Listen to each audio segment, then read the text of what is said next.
All right, hello there people. This is going to be your video for Tools of Geometry, Objective 2. All I'm going to do for this, guys, is I'm just going to go through the diagnostic question examples. So there are, you can see there's 3 diagnostic questions, so this should be a pretty quick video. Okay, so first, which of the following graphs shows the blue line reflected over the line x equals 3? So I'm looking at, let's see here, okay.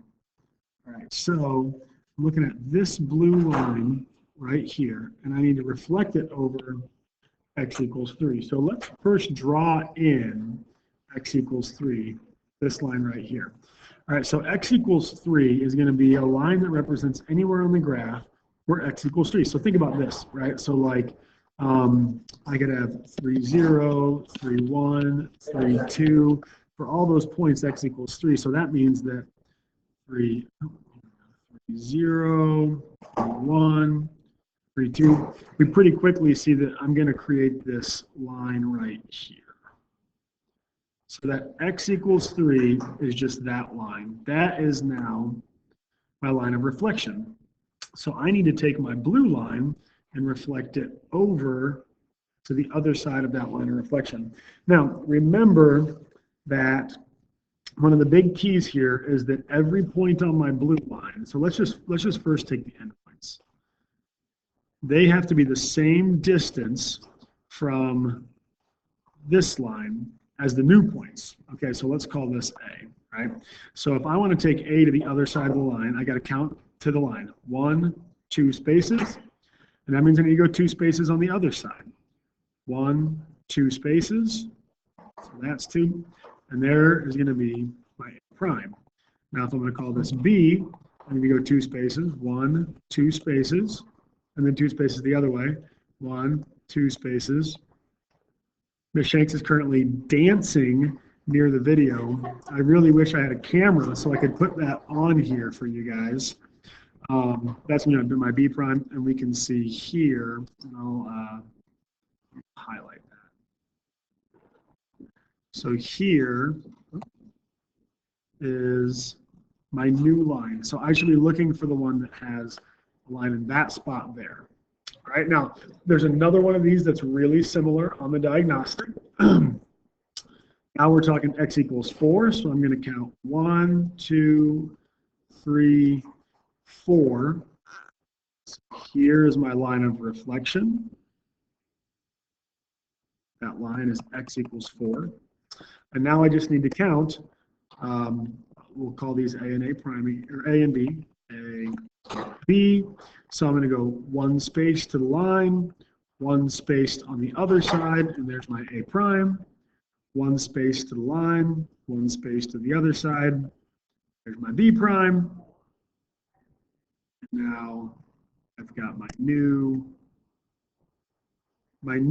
line segment, and I should be looking for the multiple choice answer that has that line segment. Again, you guys are welcome to use a whiteboard, use a graph, use a piece of graph paper. That helps with all these questions. All right, quadrilateral A, B, C, D. So there's a couple different things we need to look at here, guys. The first thing I'm going to do, just so I can visualize, is I'm going to plot these points, and I'm going to actually make my quadrilateral, and then we'll think about the rotation. So I'm going to go, if you're having trouble plotting points still, that's fine. Like, you shouldn't be worried about that, but you should maybe ask for help on plotting points, okay? So there's 2, 5. B is 2, 2. Okay, so I'm going to go A, B. C is 4, 3. C, and then 4, 6. Is that there? Yeah. A, B, C, D. All right.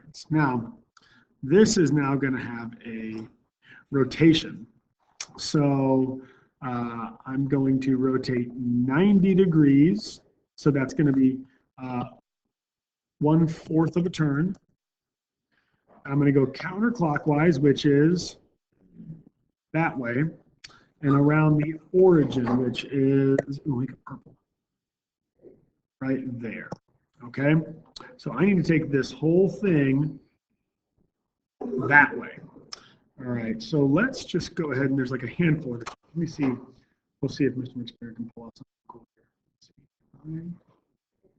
No, I can't select it all. On a smartboard, I can select it all, but it's not going to let me. That's okay. We can do this anyway.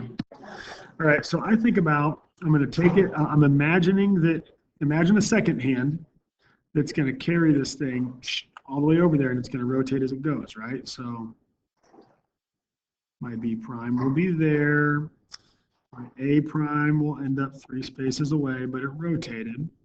Okay. C prime is going to end up there. So really, guys, I'm just kind of eyeballing this thing. This doesn't even have to be super. I'm not doing any math right now. I'm just imagining this thing moving. Now, let me show you then what we can do with the math. So obviously, it's just asking for points. So you could just look and see what the points are. But what I want you to keep in mind is what we learned in class recently. If I go from here to there, every time I change quadrants, I need to flip X and Y. All right, so if I have 2, 5, 2, 2, 4, 3, and 4, 6, I'm just going to flip them. So my new one is going to be 5, 2, and then I'm going to have 2, 2 still because they flip, but they're the same. 3, 4, and then I'm going to have 6, 4. Now, after that, I need to make the sign right. So make the sign right. So remember, this quadrant should always be positive, positive. This quadrant should always be negative, positive. This quadrant should be negative, negative. This quadrant should be positive, negative. Since I'm in this quadrant, all of my points now need to be negative, positive. So I'm just going to put negatives on all. And here are my answers. So that is what you should be looking for as your answer. If you have any questions on this, guys, please make sure that you come and ask me, Mr. Hayden, Mr. Gorley, whoever your teacher is. All right, right here we got to go escape.